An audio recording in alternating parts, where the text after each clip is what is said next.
Village Capital Improvement Plan. Timeline-wise, bids open for this project on January 20th, 2026. Staff and our design consultant are currently reviewing all of this information. This is set to go to the board, the village board, either this month or earlier next month, and construction will start this spring. Heather, I know she's not here tonight, but she had a great suggestion at our pool working group meeting, getting something like this up on the Parks and Reps website. We have that done already. I think it looks great, and I would like to thank Todd and Mike for that. We're going to use that portion and that site to provide updates as this project progresses. Again, I think this is a great project for the village, and working with the Mather family has been a real pleasure. Next, we have our children's pool improvements project.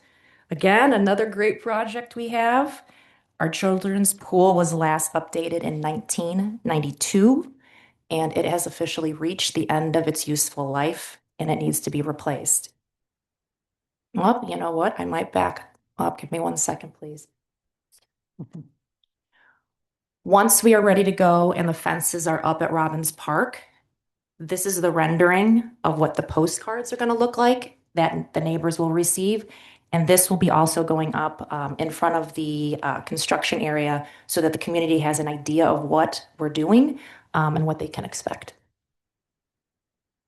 We have a sense at this point for when we would break ground on that work?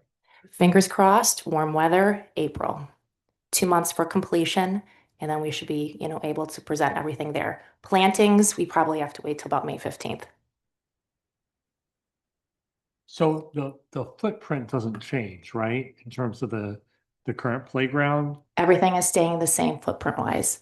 What we're doing is enhancing, and I want to use Mr. Keene's words, elevating what we have, that space, and just making it that much more special for our neighbors there. Any questions? 70-foot zip line. Wow, that sounds pretty. How high off the ground is that?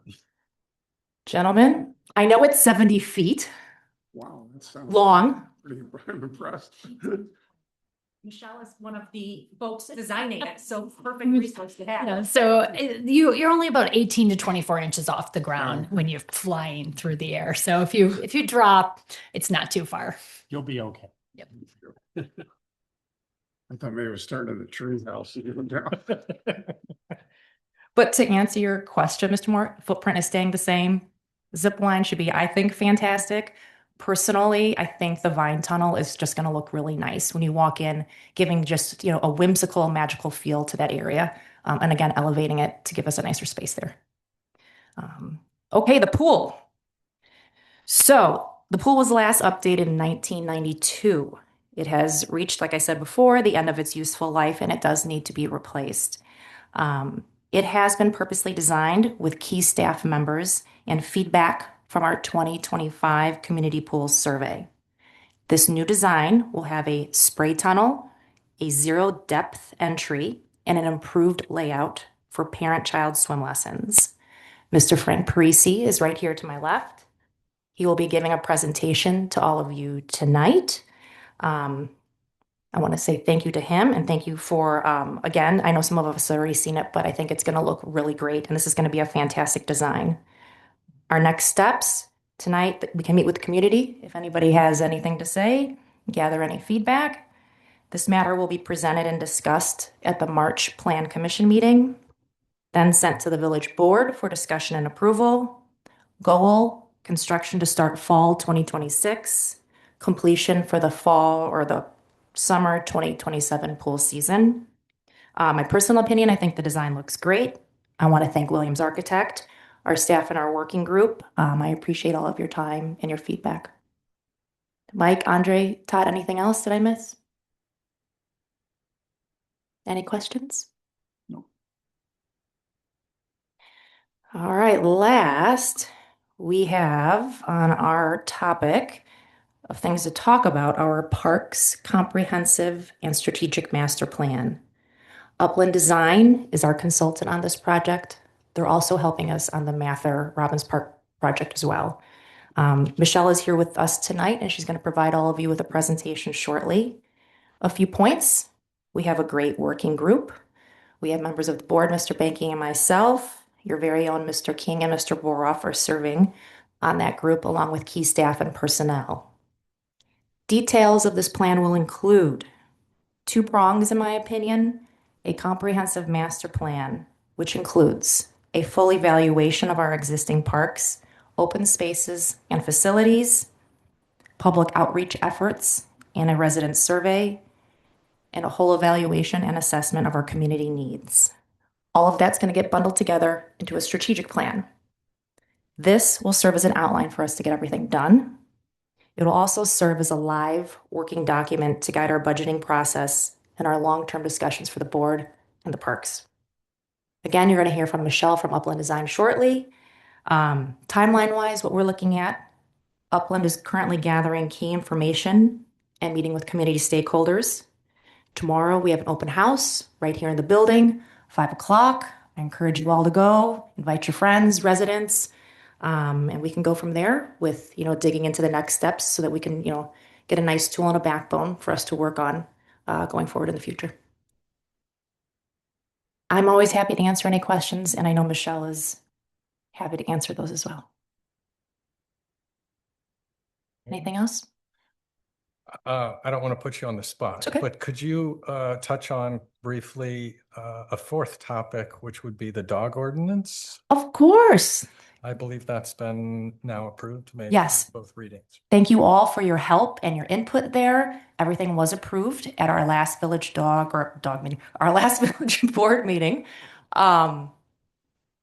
Great progress there. We're a family-friendly community. We're a dog-friendly community. The ordinance, I think, and everything is great. It'll be in effect.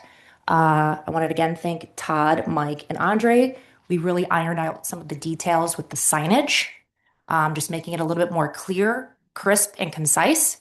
We have 26 new signs that will be put up throughout our parks, just saying that dogs are allowed in the parks, not the playground, pick up your poop, and a couple of other things that are on that list.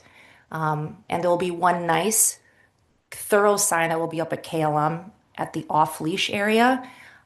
Instead of it having a very long list of information, we thought that it would be a little bit more user-friendly to have a few key points, a QR code that people can scan, and it sends them straight to the permit application, along with a full list of all the rules and regulations that we have related to that ordinance.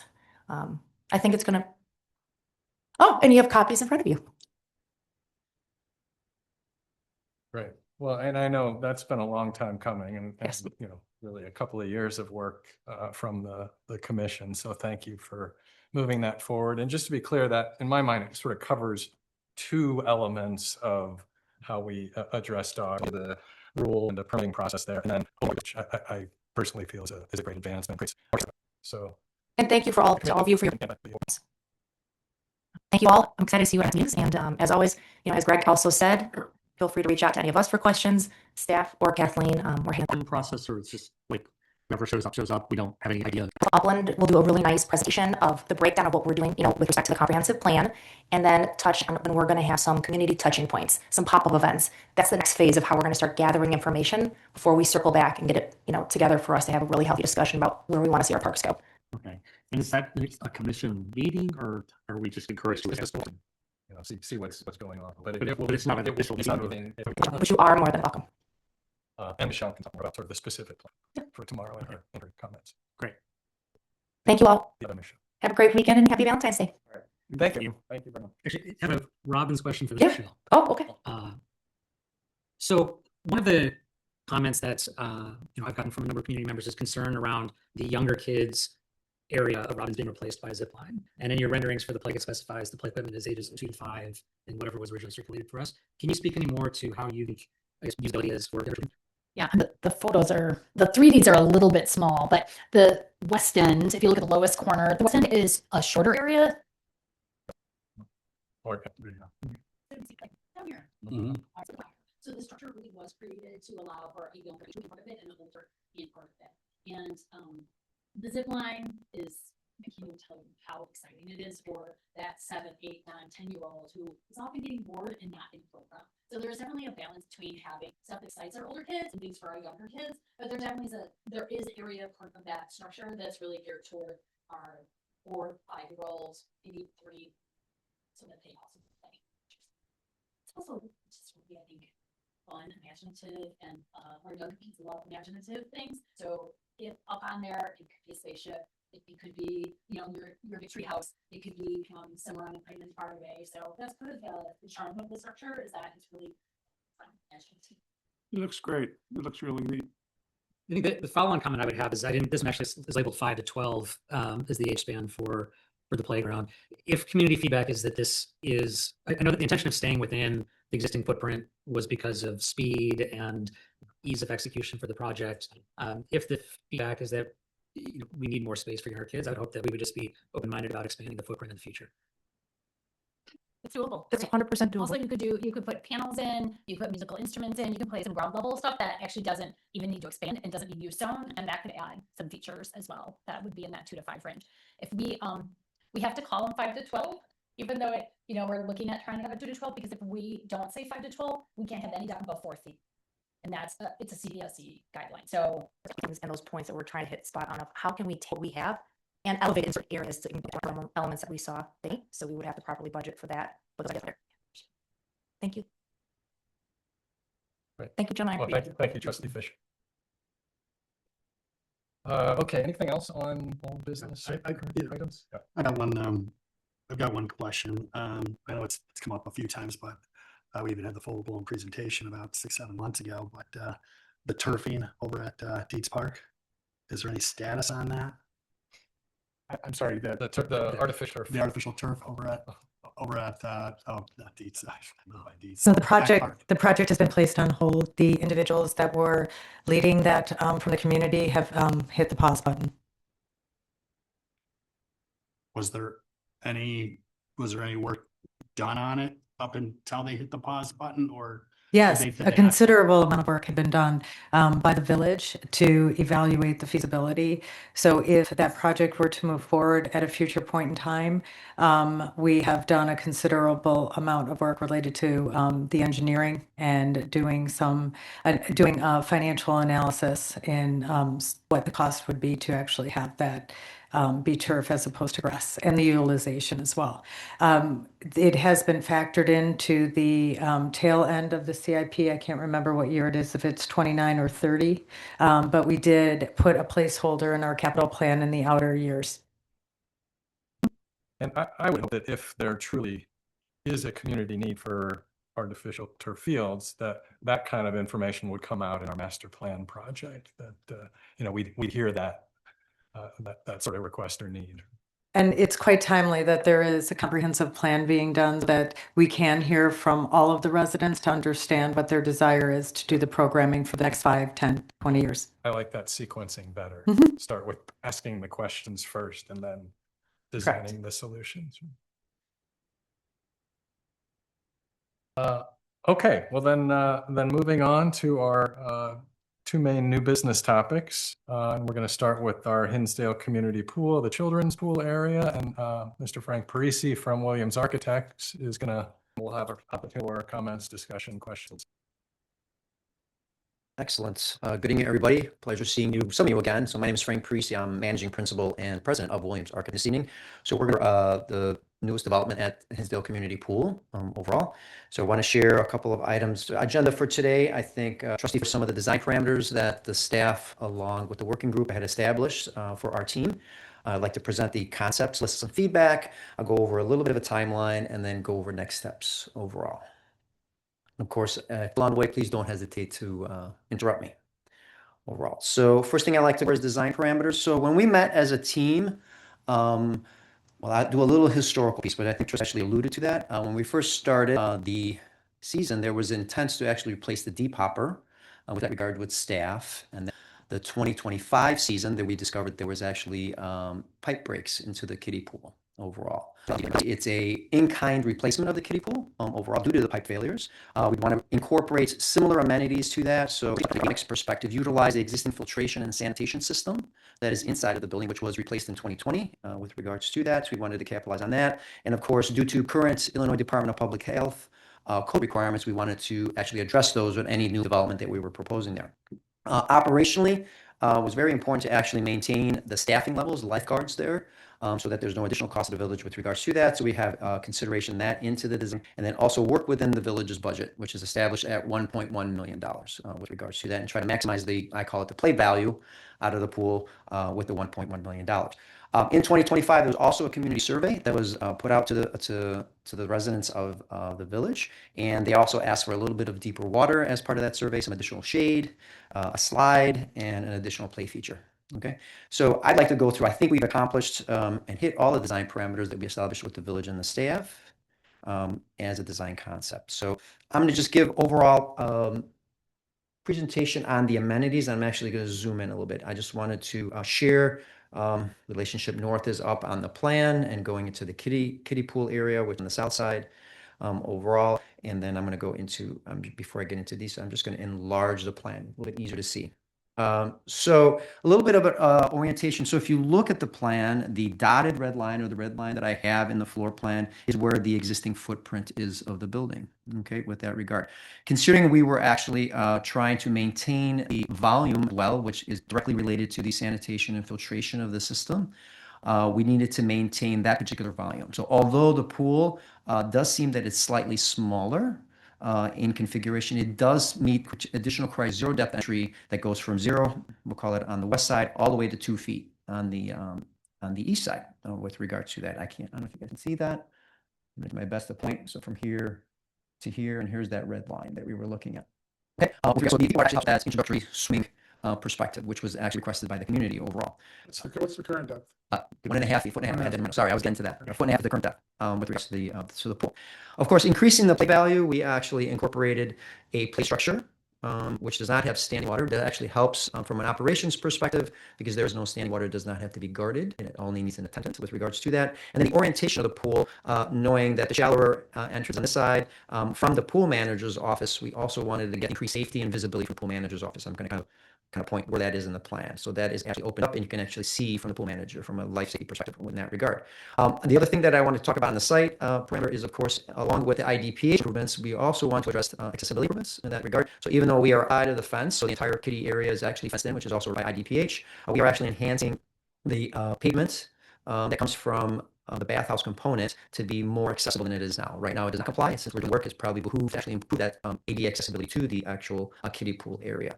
How will that change? What is it? What does that mean? It's a slope per se. So right now, the cross slope that is not compliant on a cross slope. I'm walking. This is too steep on a cross slope. So because we're doing an development, we might raise the elevation of the pool a bit and actually get the ADA slope to actually work. No, it's not the surface itself. It's actually the sloping and the grading that goes along with that. The other amenity we actually incorporated was shade structures. So we actually follow the same shade structures that you have there. So we have 3 on the south side, which would actually place the existing trellis that is there right now overall. And then over the play feature that we actually incorporated, we have a triangular shade structure, which we're actually pricing as an alternate at this time and bidding as an alternate just because it does go over the $1.1 million budget, which we've already assessed overall. So the side next to the play feature. We are actually proposing to put seat wall here. It kind of separates the water from the play area. We'll explore that a little bit further as we took into consideration factors from an operating perspective. Some of the challenges that incurred when the pool had the piping that broke was actually underneath the body of water. So in addition to, this is more an engineering perspective, is if we put in new piping, which will go all the way back to the existing filtration building, which is in the upper corner here, outside of the page, we're actually going to put that outside into the landscaped area, so we don't actually have to, if there is a break, we have easily maintained with that. And we looked at the operations as well. Although minor detail, this does help the operations. We do have access between the kiddie pool deep hopper, but this is actually secure, just like every other gate in the kiddie pool is secured. So we do have a 4-foot fence that goes all the way around the kiddie area, and of course an 8-foot fence on the pro, similar to what you have right now overall. From a maintenance perspective, we wanted to keep the landscaping very simple in that regard because it is very difficult to actually maintain. Anything inside fence is all hard. Those areas on the outside than the main we have today. One thing that we took into consideration in the site planning is right now there is a village water line, we actually a foot north fence line, a little bit further away from the residents of the south. And the reason that is really pure operational. If the village doesn't need to go maintain the water main, they don't have to interrupt concrete and pavement that is inside of the pool proper overall. So what I do wanted to share is just representative images overall. So this is a 3D rendering of our actual play structure per se. So here are the little pop fountains that I had mentioned before with the kids. Here's the shade structure over the top. There's a small slide with regards to that, although presently Go, which is not IDPH compliant per se, but it is part of the play structure. And then there are other play features on the actual play structure for smaller children in that regard. Just representative images of what a spray tunnel would look like, which is on the south side of the kiddie pool. Actually, when my son was small, they really liked this. Simple move, but it's really exciting for the kids as they go through the slide underneath the tunnel. This is what we call about a spray fountain. We can actually incorporate these. I showed smaller ones. They're at the splash pad, we'll say, in that particular regard. And then we just wanted to show representative of what the shade structure would actually look like. I see in the image on the right, this is your existing pool. So we're going to replicate. Here's the trellis that we were talking about. And here are the shade structures. We're proposing to actually replicate those shade structures. And here's an example of a similar pool, although larger in scale, of what a triangulated shade structure would be over the top. Before I go to the timeline, any questions on the design or commentary? So those shade structures, they're overhanging on the kiddie side as well as on the adult side. Is that what that looks like? Oh, let me go back. Actually, no. Let me go back to the floor plan. Oh, sorry. So these shade structures are all on the kiddie side. Okay, the ones on the south and the one on the north, again, still on the kiddie side overall. What we propose is these are all the same heights that you have right now existing. This is actually angled. So it's a little bit lower at this end and a little bit higher at the other end. And the reason that is you get more shade as you elevate overall. And of course, we want to tuck in some of the play features right underneath that. So this plan is listed as option A. How many different options did you design? Well, internally, we probably had a half a dozen. And then, of course, we narrowed that down with the different, all had the same amenities to it, but we kind of narrowed it down between two. And then this was the preferred option. So I think the feedback that we've had in our last several meetings is from a community engagement perspective. You know, the village has a lot of room for opportunity, sharing concepts at this age where you can still change them. You know, most all these big projects that we talked about recently, it comes and this is the plan, it's ready to go. There's really no room for optimizing or changing the plan. And part of the reason I ask is because when you look at all of our neighboring communities, pretty much everything that operates, you know, I would question you on less expensive to build. But so I guess from a design logic perspective, how do you think generally about the start that from scratch? And although I came in after the survey, that particular survey would have served as the guiding principles to providing the design, which we did get from the community. So we would actually incorporate that as well, which we did, and the village did that before I onboarded. So I'm pretty comfortable with the way that was presented to us, per se. And of course, there are limitations, right, with parameters that we established due to budget restraints. So we designed within that restraint to try to provide the best play value, I want to say, and enhance the experience that what is presently there. And when you think about the age utilization of this design relative to how it operates right now, how do you see things shifting? The way it operates right now, I'm guessing you're going from toddler or learn to swim probably to, I want to say 7 at the highest age group. I don't think that's changed at all. I think the current pool people are, I have now a 4-year-old, but last season a 3.5-year-old and a 9-month-old. And it feels like that, 9, 10-month-old is when people start using the pool as currently designed. And come 3.5, you're, ready to spend a good chunk of your time in the main pool. Mm-hmm. And when you think about, I guess, the most stressful time in the current pool are those morning hours when the bigger pool is not open and you have all the older kids that then are trying to use the same space because the family spans multiple age groups. So then everybody's packed into what during the rest of the day is usually really, you're 3 and under. And so do you think about how would you, I guess, many places separate out toddlers from the rest of the user base. just for safety reasons, Mhm. and that doesn't really seem to be incorporated here, or how? Oh, I think it is in that particular regard. You mentioned about multiple options and design options from that perspective. If you talk about toddler, right, the toddler is going to be a little more intimidated even by a 4 or 5-year-old in that particular regard, because the 4 or 5 is going to be a little more active, right? The 4 or 5-year-old will probably be more engaged into the play structure. So if I had a little toddler, they're probably going to be at the zero depth ends, just learning to get their feet wet in that particular regard, and then easily progress to deeper water as they get more comfortable, which is the 2 feet. And you are correct. Once they get more comfortable, they're going to go into the main pool with that in that regard. But if you have that toddler age, I'm going to say probably 3 to 5, they probably can actually be on the play structure. And usually in that play value, most kids, doesn't matter on the age, like going to the slides and having it be a little bit more engaged. But the way you'd actually design a splash pad as well is you can have smaller bubbler features around the perimeter. So they get accustomed to the water, and then as they become more confident, they move to other areas of that particular area of the pool.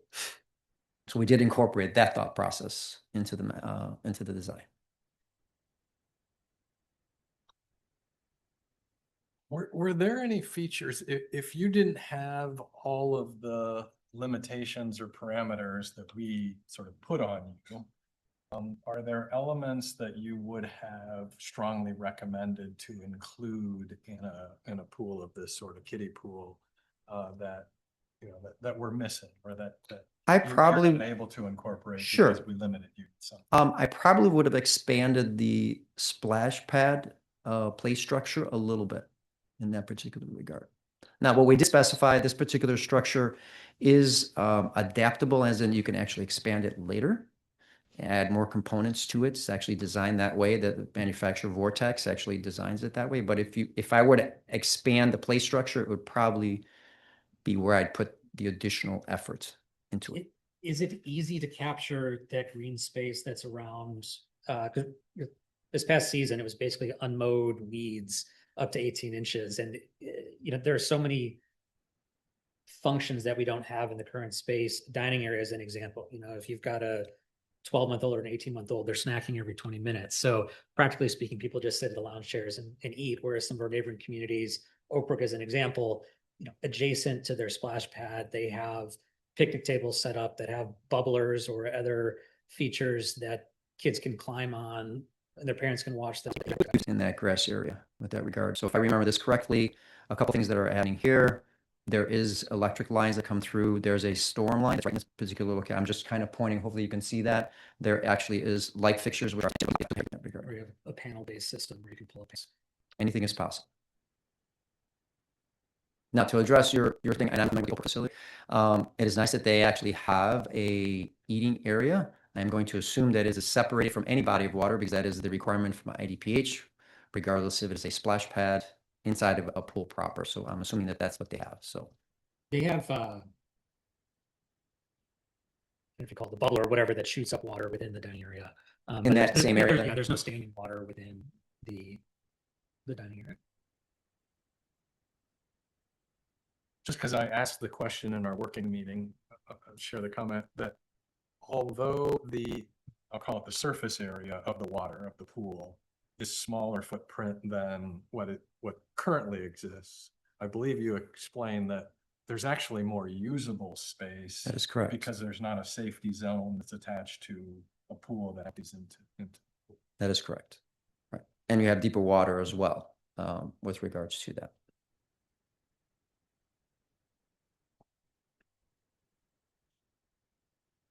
More of a technical comment, if you do pursue the option with the sail shade, I would think you would orient it differently. So you're blocking noon and afternoon sun instead of morning sun. The positioning of the sunshade, you're Yeah. talking, the triangular one, could be considered that. I'd like to keep a little bit of the deck area also under the shade. So if this was the lowest point, which would be 9 feet, and the two other ends are 16 feet with a southern exposure, and if it's angled up, I'm going to probably get a little more shade in that regard. But you are correct. How is this going to work? Right now, I'm actually showing a sun angle from the morning, right? Because it goes from east to west. If you get to a westerly, as the sun gets high in the sky, that's going to be a little more flat, straight down. If it goes westerly, it's going to shift the shade onto the concrete on the other side.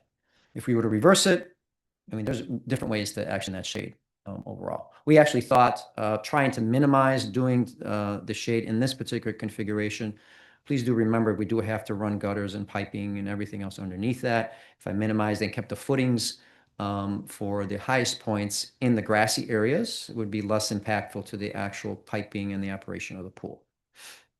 Just commenting that the hot spot for toddlers and infants, more the infants right now, is underneath the umbrella feature, not because of the dripping water, but because it's the one place where the current pool where you have shade and it's impossible to keep a hat on a 12-month. Oh, you're talking about the waterfall The feature you mushroom have, flow. the mushroom feature there.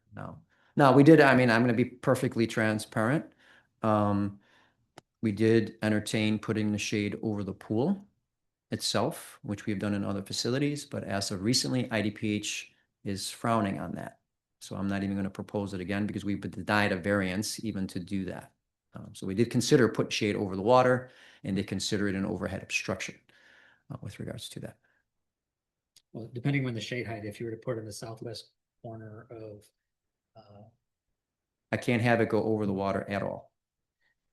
yeah, but if you were to replace one of the three, I guess, hip shades on the end with a triangular sail, you could block some of the sort of southern exposure, depending on the size of this. Southeast corner you're talking about? Southwest. Southwest corner.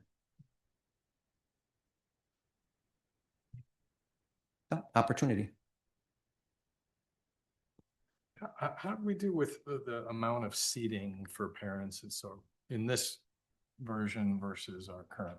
I believe we actually are increasing the deck area, which was also a comment that was actually received. I apologize, I didn't actually do the seating count, but we tried to show the maximum type seating you actually have.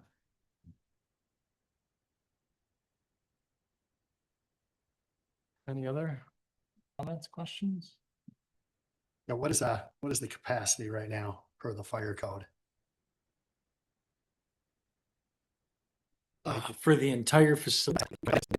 I'm going to anticipate that we need to keep it the same overall, because then it starts triggering the bathing facilities that are inside with regards to that. And considering it's all shallow water, and water is actually got reduced, more than likely by IDPH calculations, right?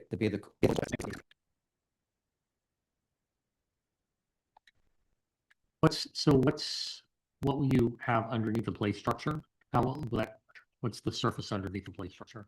Oh, the play structure. We're going to review that as a team. Overall, there are, I always call those good, better, best options, right? We are actually proposing a product that is called Life Floor, and I'm going to best describe it as I possibly can. Life Floor is like a spongy 2x2 tile that we've actually used. So if a child is on there, they slip or they fall, they're not going to get hurt, right, per se, and they're not going to damage or scuff their knees with regards to that. That's probably the best option you can actually put in a pool. The least expensive option, which I think we all know what it is concrete, right, overall. But we actually have budgeted the Life Floor system that is actually in that right underneath the play structure. Hey, Frank, our current IDPH permit's 140 bather load. For that pool. Correct. Right. It's probably because it's a very shallow water in that regard. And you're anticipating the same? We're going to have to anticipate the same. Yes, absolutely. And so the play structure is completely outside the water. That is correct. You don't have any play structures within the water at all. We do not, and that was intentional as well. We did look at an option where the play structure was in there, and it avoided a couple things. It did not maximize the play area of the surface area of the pool by putting the play structure in there, one. And then it actually, because you put a play structure in the middle of the water, it would increase the lifeguards from a safety perspective, but they have to see every single angle. So it was very strategic to take it out of the water and create its own, we'll call it splash zone outside of the water. But it's still a wet structure. It is. No, it's a wet structure. And I go back to this. You can kind of see, of course, it's a wet structure. So there's water that goes down the slide. There's features that go around it. There's water that splashes off of the structure itself. Yes, it is. It's not dry. It's actually wet. Okay. It's kind of an adjacent comment, probably more for the team over here. I think to the extent when we're going through this process, we can think about any way to incorporate a family locker room to our main building right now. That's definitely a pain point, particularly for the age group using this facility.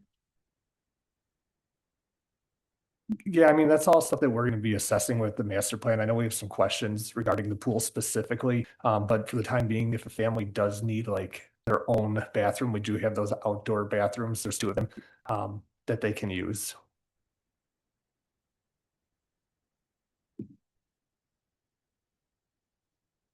Anything else? I mean, I'm very excited about it. I think it's a nice enhancement to what we have. Of course, there are parameters and limitations that dictate, some reasonable solutions here, but I think I think it'll be well received. It's unfortunate we don't have community input to validate that, but that's my personal opinion. Yeah, I think people have been looking for an update of this for quite a while, so. So if I can just share the timeline for our group here. So just reiterating what was said previously, of course, today is our community meeting as best as we possibly could. We have actually already started the public reviews process with the Plan Commission. Overall, that submission has already been submitted. Our portion has been submitted to the village, and they're putting that together. So I believe we are on the agenda for the 11th of March, and then we'll follow that issuance going back to the village board. We are targeting permit issuance by the end of June, and that is strategic, issuing bids then and receiving and approving bids over the summer so that we can mobilize a contractor and start construction right after the pool actually closes in September of this year. And then the concept is you close and open with a new facility in for the 2027 season overall. Mike, I know we've also offered in some of our publicity around this that people can send comments to an email box, or have they received anything today? No, we've not received anything.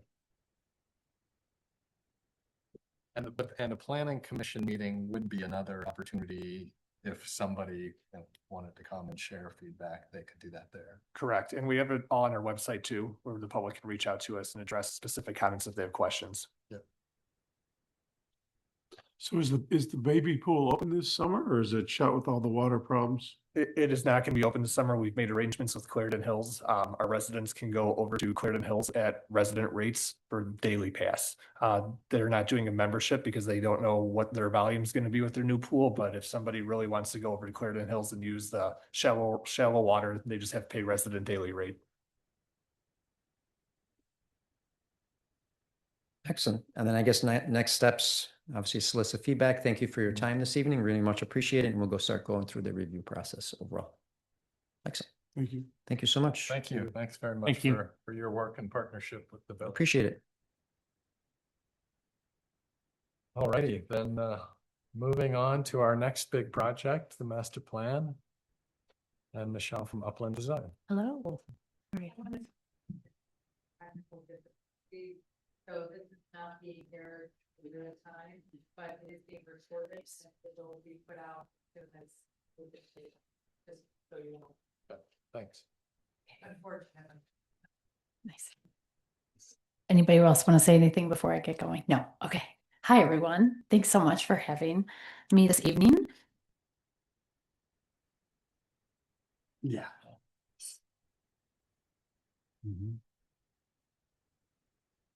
Thank you.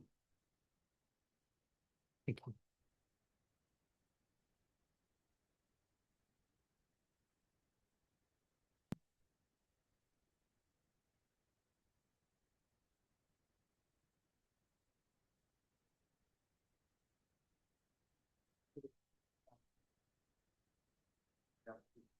Of course. All right, I think it had a mind of its own there. All right. Thanks so much for having me this evening to be able to give you an update as well as list some input on the 10-year comprehensive parks master plan and strategic plan. I think this must be set on an automatic. Give me 1 second. So this.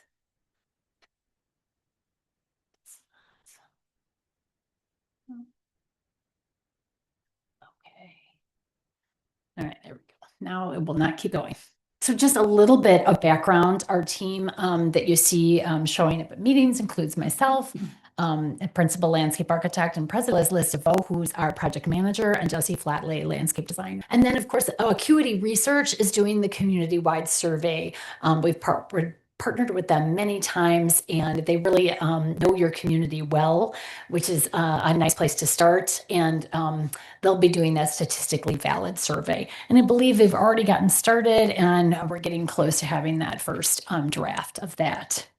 And this is a perfect time to be able to get some additional input to make sure that anything that's really why you want to make sure is included in that survey gets included.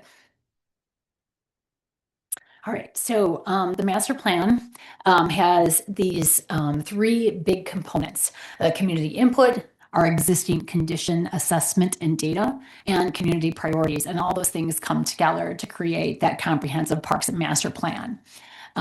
This is a roadmap we have to get through it. Looks like this with these 5 phases. And I'm going to go into just a little bit of detail of those just to give you that background.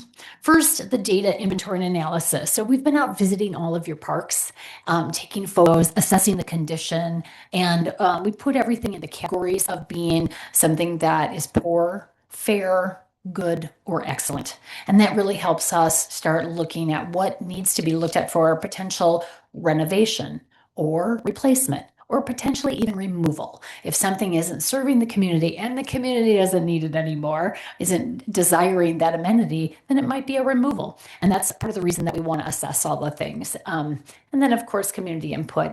This gives you an example of what that analysis will look like inside your final book, where we've shown property lines, talked about the history, what's programming at the park, so we understand use within the community, and then natural features and site analysis. And then it moves us into recommendations. Those recommendations get started right away while we're doing analysis, but then they're really fed and improved by having the community input that we get, which we're in that stage right now, getting community input. So we've already done staff and board visioning, and then here we are with you all tonight, hoping to get some additional input. And then we have stakeholder inputs, and finally our community open house, which is tomorrow night, again at 5 p.m. Please bring your friends and neighbors to that. And then the community-wide survey will take place in March and April. Okay, and that goes out to a random sampling of village residents. And once those start coming in, we have to reach a certain threshold to make sure it's statistically valid. And after we've reached that threshold, they also can take it with a phone call. So they just have to set up a time that works, and our team can actually, the QD team will actually be able to call them up. And if they can't fill it out or don't find the online, they're easy to use. So with regard to that random sampling, are you just essentially pulling names across the board? Or are you going to do it by demographics within the residential? I see as younger, I got children the next level up, so there should be some level of representation across. Yes, that exactly. So that's what we're looking for, to make sure that we have enough. And I believe it's a 400 is our minimum that we're looking for to be able to hit that correct statistically valid. But like I said, then they balance it for making sure they have the demographics matching. Did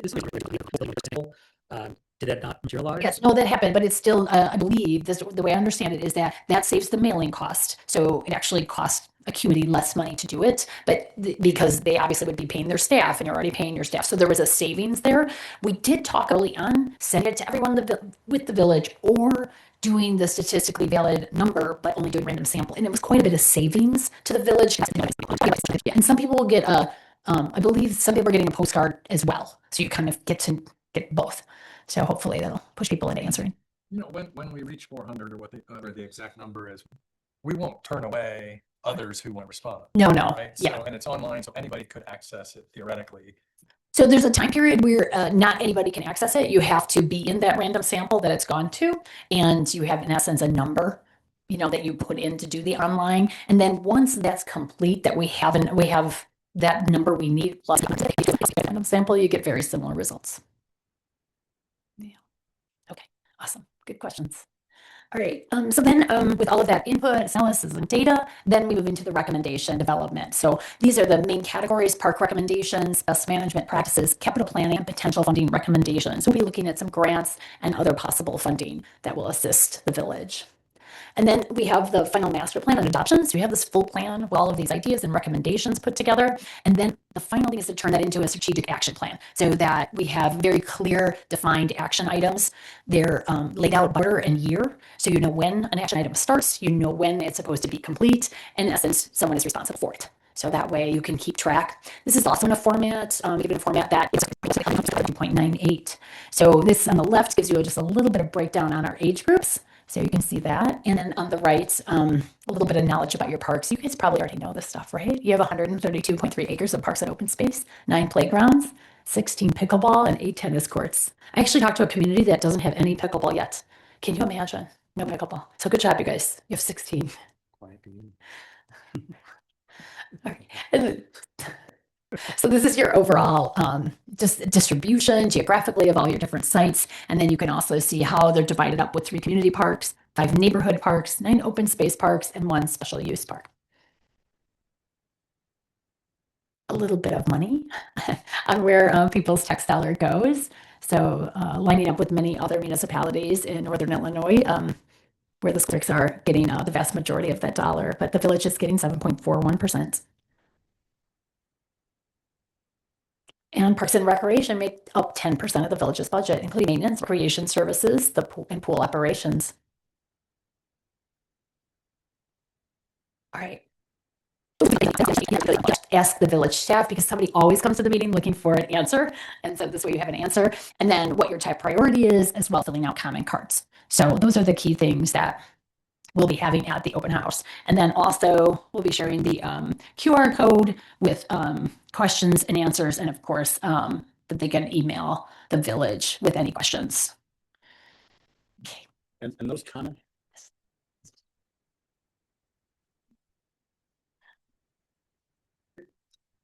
Is this the other one? Yeah.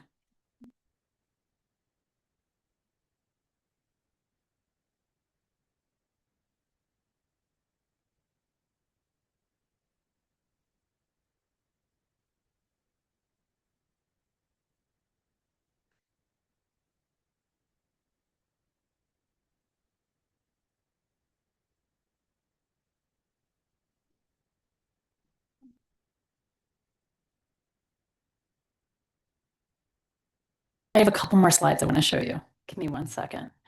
You saw most of those. All right, this is the plan I wanted to. So in front of you, we have this visioning. So this is your visioning exercise this evening. And hopefully you've been thinking about it a little bit. What do you like most about Village Parks today? And you don't have to write it down. We could just talk. I do have a question. Oh, go. From your last dinner.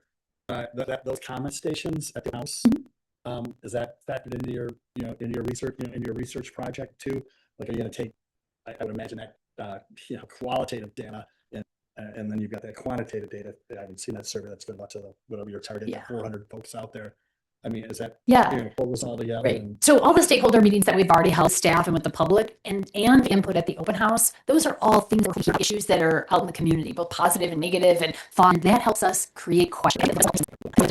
Can you describe a little bit more like the format for tomorrow's open house? So you've got 3 stations, but you're also doing a presentation, I think. There's a short presentation, which you just saw, the slide deck. That is the presentation that you will see. So it's a little bit of overview of the village and the park system, as well as that bigger picture, number of households and age groups, et cetera. And then we break up into the stations.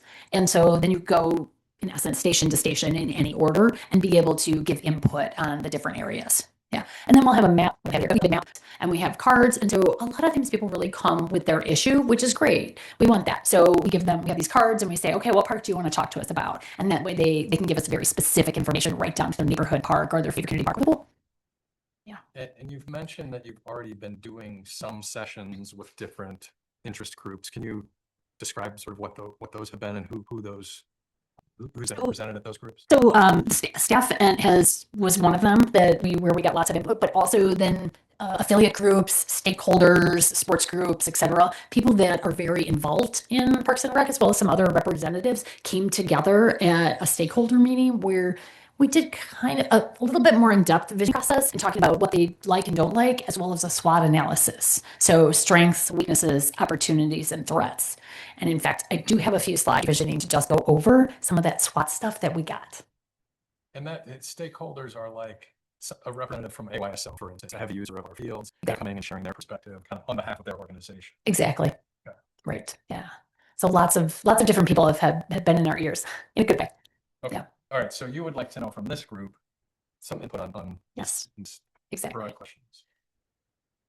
So I want to jump in and say I think it's useful to separate out the park physical assets from the parks department. And I want to give a shout out to the parks team here. I think with incredibly limited resources compared to our peer communities, you guys get a lot done. And I'm constantly impressed by what you guys are able to affect. And we heard a lot of that too at other meetings. So it's nice. Nice to hear that positive. Yeah. So what do you guys like most about the parks? It could be one specific park. It could be all of them overall. I'm going to start because y'all need some help here. The trees in some of your parks are amazing. Like just beautiful canopy. It really sets some of the parks apart from, other communities that we go to. So I think that's one of your amazing assets.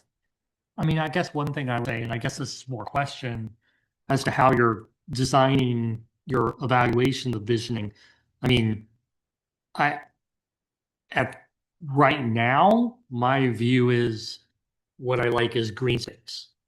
If you asked me 5-7 years ago, I would say play structures because my kids are grown now, right? So I guess my question is like, how do you bring that into the analysis? Because you're looking at a long-term plan, right? So you might get questions now, or you might get responses now for people who have young kids. 10 years from now, their views are going to be very different. Yeah, so that's true. How do you we use some very detailed analysis called level of service, where we're comparing what you provide for your size of community and the different amenities, which is very broad across age groups, as well as, for instance, playgrounds, there's pickleball, tennis, basketball, soccer, you name it. I mean, we have everything is in these lists, but that keeps evolving. The next group comes in, little kids, and so you have to know that's and then suddenly you become a grandparent. So. I mean, I'd say in terms of this first question, I think it's about diversity because we've got a lot of different constituencies that we're serving from the Parks District, and so the idea that I would hate to lose the green space that we have, like something like Catherine Legge. I mean, the idea that you can go do, a frisbee golf course, like you have that kind of space. But plenty of playground courts, various communities doing that. What Darren's saying, I think we offer a variety of park capabilities. I don't know if we're missing something important, but we've got a lot of, there seems like there's something for everyone. And I'd add, in my opinion, it's all rather accessible. I mean, we're a small community and geographic footprint anyway, but it seems like no matter where you are in the village, there's something pretty close by, some sort of park asset close by that you can access. Yeah, it's great.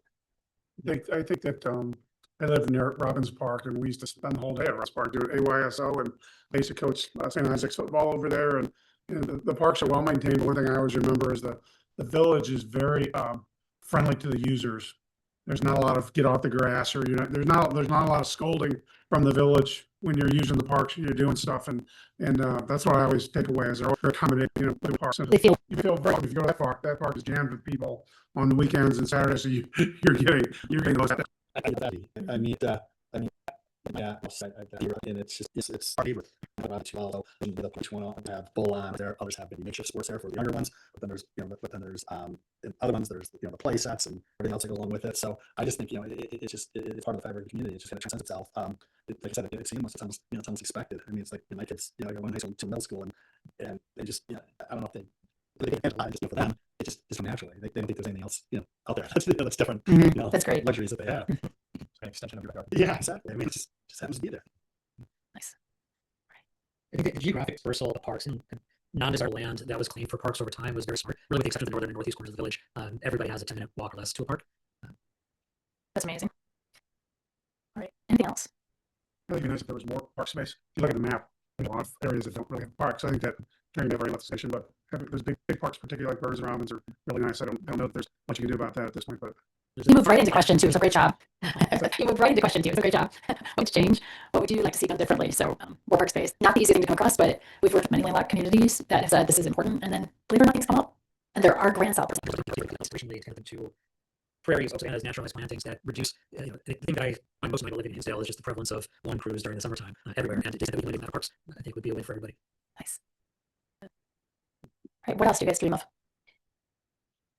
I think we have very nice parks, but I don't think we have handy for me, just sort of wow parks or like wow features. And I would like to see, maybe this is the answer to question 3 in the future. I would like to see one or more wow assets in our system. What would wow you? Yeah, I don't know. Well, it's like the Central Park, Order to me is like isn't just like a really amazing park. The Century Park, where was that? in Lyle. Well, and you said second one after that. Parks are perfect. My mom was a PE teacher for 4 years, and she loves being up to speed on playgrounds. And maybe with Robbins we will have one, but that's not a playground, and she would everything you would take grandkids to. They're just not destinations in the way that many other communities have wow playgrounds. Yeah, okay. So a little more wow. All right, so 25 years from today, besides the wow, or maybe what is that wow besides playgrounds? I think it's also some things that aren't wows, but they're just basics that we don't have. That if you're talking about green space, almost none of our parks have walking paths around the perimeter. So if you're somebody with a dog and you want to get some extra steps in, you're basically forced to walk on the sidewalks. And it just seems like an easy win. And I know a lot of communities also have lighting so that you can expand the walkability along paths in more parts of the year. Anything else? I believe I said it when we contemplated these questions in the working group. Like from a landscaping perspective, I think there could be more wow, really pretty landscaping. Certain areas of the parks or around certain features of the parks. I think a lot of that goes hand in hand with, again, the objective of the park. So let's look at, I'll just pick on Robbins. I mean, I've coached football, Steve, you coached football there at AYSO. The majority of it, is flatland used for, sports. And so you have to look at, okay, what is the purpose of that particular park, or maybe a segment of different parks. And then from there, the landscaping, the wow or whatever should, then ultimately follow. Because I mean, if you put, a 30-foot, Art Deco structure up in the middle of Robbins Park, it's going to come down next weekend from all those e-bikers out there that are, that trash the place every weekend. So, I mean, that would be, not to get off topic, but that would be one of mine where Stevie said, like, we've got parks where we say, hey, we don't yell at people to get off the grass, but I'd like to see some more policing in some of these parks after hours too, to maintain, I guess a couple of things just to think about. I think that our park space now is very much weather dependent and climate dependent. It's worth thinking about if you're looking 25 years down the road. Does it make sense to have some defined space that is a year-round park space, an indoor facility, or I don't know. I don't know what the options are, but I just know that in the middle of winter, taking my kids to other communities to play sports indoors, and I look around and think, they're just making money here. They're just minting money here. And I just wonder if there's some opportunity for us to play a small part in that. And then I guess the other thing is, I lost my train of thought. Come back. We'll come back to you. Yeah. Okay, awesome.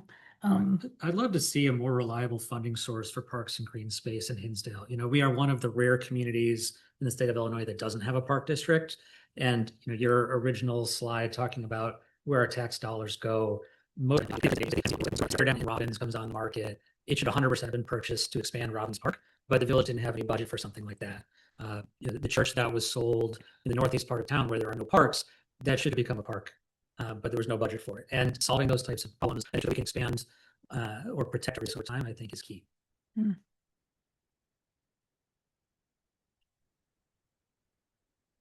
All right, awesome. You guys did a great job with that. Anything else?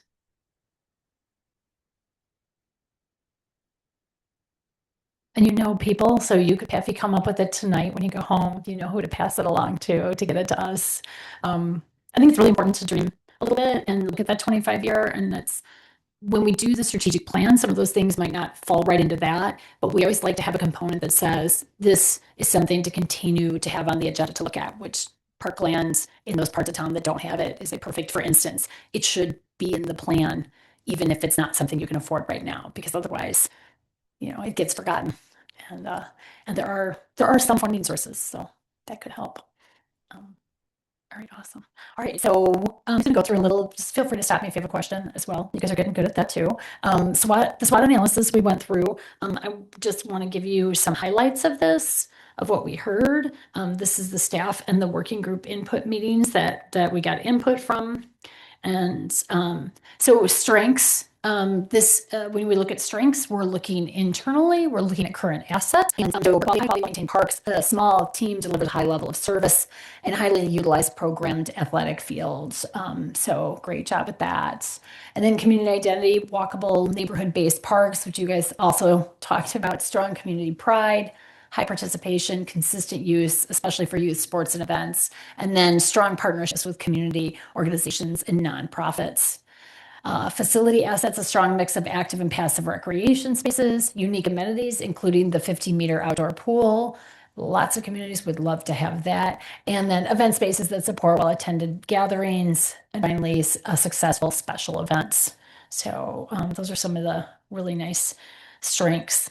So weaknesses, again, this looks inside. So it looks rather than looking outside. So we say, so in understaffing, that small parks team, they're delivering services well, but they are small. Facilities and infrastructure, some of the amenities are nearing the end of their intended useful life. Ongoing, much like Robbins, which is getting replaced. And then lighting and infrastructure systems with the potential for modernization and expansion. High demand for sports fields creates pressure on the turf quality as well as maintenance. Limited lands available and largely built out village. Reliance on partners for indoor space. And I cannot read the bottom one. I'm sorry, I can't make that go away. Uneven something. About that. And then funding and communication, many community competing priorities for available resources, which you just said. And then again, with the programming, our weaknesses, current operational space and storage capacity for limiting year-round program offerings, indoor space in essence. And then the program delivery model is dependent on external partners. So those are again, weaknesses and the internal. So Now, I thought of what I was going to ask about. Go. So in terms of, we kind of touched upon it a little earlier, the idea of turf in the village. Are you addressing that in any way? Are you asking specific questions around that? I mean, I have a lacrosse player, and are you saying you think it's a good idea? I would love it, Okay. but that's just me. But I just wonder if there's if it's something that we should think about having at least one turf option somewhere within the village. Yeah. The village definitely shared with us that was something that's out there in that longer term plan. I think part of it is that we'll be getting input on by understanding a little bit more about use and how the competing use and how that potentially could help. Some of that will help us come up with how high it ranks in priorities. Could you have one? Would it be great? Yes. But how high does it rank in the overall priorities is what we don't know yet. And so how are you going to try to gauge that? It'll be partly with the community inputs that we get through the survey, but also, which I don't know how to, you'll see when you see the results of the survey. I don't know how to show this to you, but they do these charts. Okay. And they do a kind of a cross chart like this. And down here is like, we are meeting the needs and yeah. Okay. Very good. All right, where was I? Future possibilities. Okay, so opportunities is that's when we're looking outside. What's out there that we could be an opportunity to help us serve the community even better. So under facilities and infrastructure, there's a strong interest in flexible gym space, could provide new program space and revenue. Upcoming planned pool improvements, of course. The Lodge Zook house could be utilized for expanding programming, improve trail and walking connections in existing parks to increase access and use, and strategic planning to enhance key parks to reflect community interests. So those are some great opportunities. And then in engagement and communication, seeing the community outreach and information sharing and increasing opportunities for public input. And finally, in funding, strengthen the donor sponsorship and grant programs, explore additional long-term funding options for park improvements. So again, some of the same things you all brought up. And then finally, more opportunities, programming and community needs, expanding programs for teens, seniors, and families, creating new community spaces, maker spaces, technology labs, teen hangouts. And then within partnerships and shared resources, leveraging partnerships with schools, nonprofits, church communities, exploring space partnerships, such as the school district or county forest preserve, collaborating with existing organizations to expand access and capacity. And we know you're already doing some of those. And a key thing is looking for what are other things that could be done to meet needs in the interim before you might do that 25-year project, or maybe it's a 10-year project, being able to still serve the generation who's here right now. All right, and then threats. And again, threats are external factors outside of the village's control, but it's something that we should be taking into consideration as we're doing park planning for the next coming years. So regional competition, significant park and facility investments in your surrounding communities may affect your participation in long-term revenue. So specifically, you can think about the pool for that. As a for instance, competition for limited indoor space can reduce access for village-sponsored programs and residents, particularly during peak evening and weekend hours. And then funding and resource constraints, the evolving community expectations. So you kind of can think of that as like our neighbors got XYZ, now everybody here wants XYZ. But do you need to build XYZ, or can we use the community, the next door? So there's a balance there, because you don't want to build absolutely everything when we have some regional partners that can serve. But it's a balancing act, right? And then identity and control. Residents can find it difficult to distinguish between village-sponsored programs and those operated by partner organizations, which can create confusion around program responsibility, funding, and access. All right, so that was all. It was pretty amazing that so many of the things in that were things that you all are touching on. So very validating. This is a little bit more on the community open house. Again, it's 5 to 7 right here. And y'all can scan that if you want, but you've probably already seen it. And hopefully we'll have a good turnout. The more people we have, the better off we are for the planning. All right, other questions?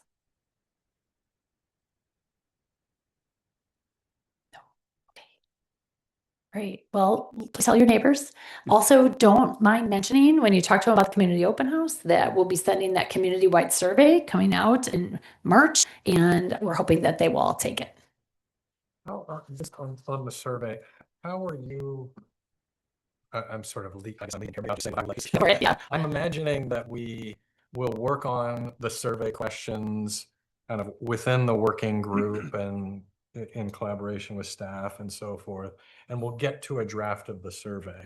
But then I would like this group to have an opportunity to weigh in on sort of what they see as questions or missing topics or questions as part of the process. So I'm expecting that we all will have a role in shaping that survey at the right time. Right, and so like we talked a little bit earlier, Chairman Boroff, depending on the timing of our next meeting, that may determine whether or not that will be at a meeting or will need to be, done through email or something like that.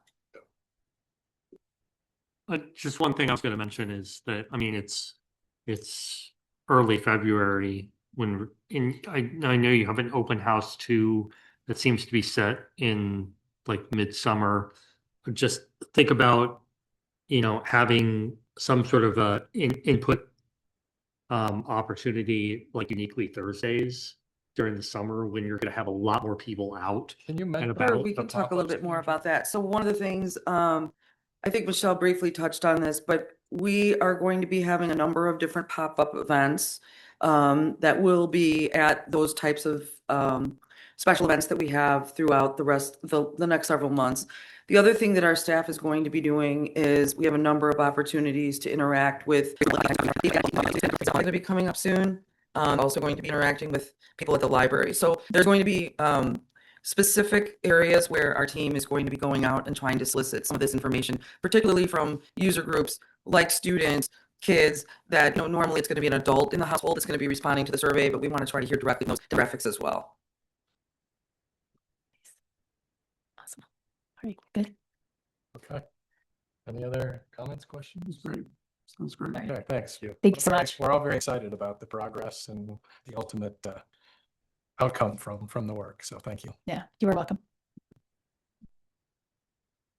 Okay, so moving along to correspondence, which is our meeting schedule. Yeah, so we just attached the board approved 2026 commission meeting schedule, so you guys all can know when our meetings are planned. I do know we talked today about possibility of March, and Chris, do you want to maybe discuss that a little bit? Yeah, I may have it with our March date, and so we're thinking of different options to address that. So whether we move that date a little bit or in April, or find a way to have a meeting without me, those are all under consideration.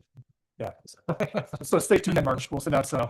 Plan for it for now, but know that may be under review. Go ahead on that. Okay. Then really our last item is the capital budget update. Yeah, so this is board approved. It is on our website. As we discussed in our prior meeting, after it was board approved, we wanted to provide it to the commission so you guys have it for reference in front of you so you can see what our 2026 projects are. I do want to highlight that this budget was also provided to Upland as they're going through the master plan process. So they have all this information in front of them and incorporating it into their research and studies.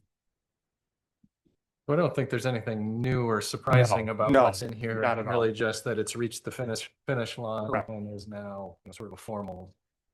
Right.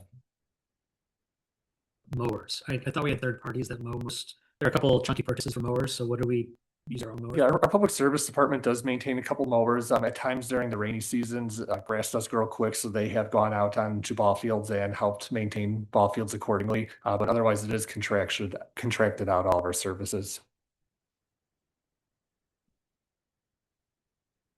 Okay, well, that brings us to the end. Anything else that anybody has on their mind that we should address? Okay. Well, good. Then I'd like to thank, again, our guests and presenters and partners in the big projects that are underway. So thanks for being here tonight and thanks for the work that you're doing. And thanks everybody else for being here as well. And so with that, can I have a motion to adjourn? So moved. A second? Second. All righty, then, I guess we got to vote on that. Commissioner Bob, Aye. Commissioner Baker, Aye. Commissioner Keen, Aye. Commissioner Rooney, Aye. Chairman Boroff. Aye. Okay, then we are adjourned. Thanks, everybody. Thanks for Thanks. Thank you. sticking around for one of our longer meetings, but also one of our more robust. Good job. Thanks, guys. Bye-bye.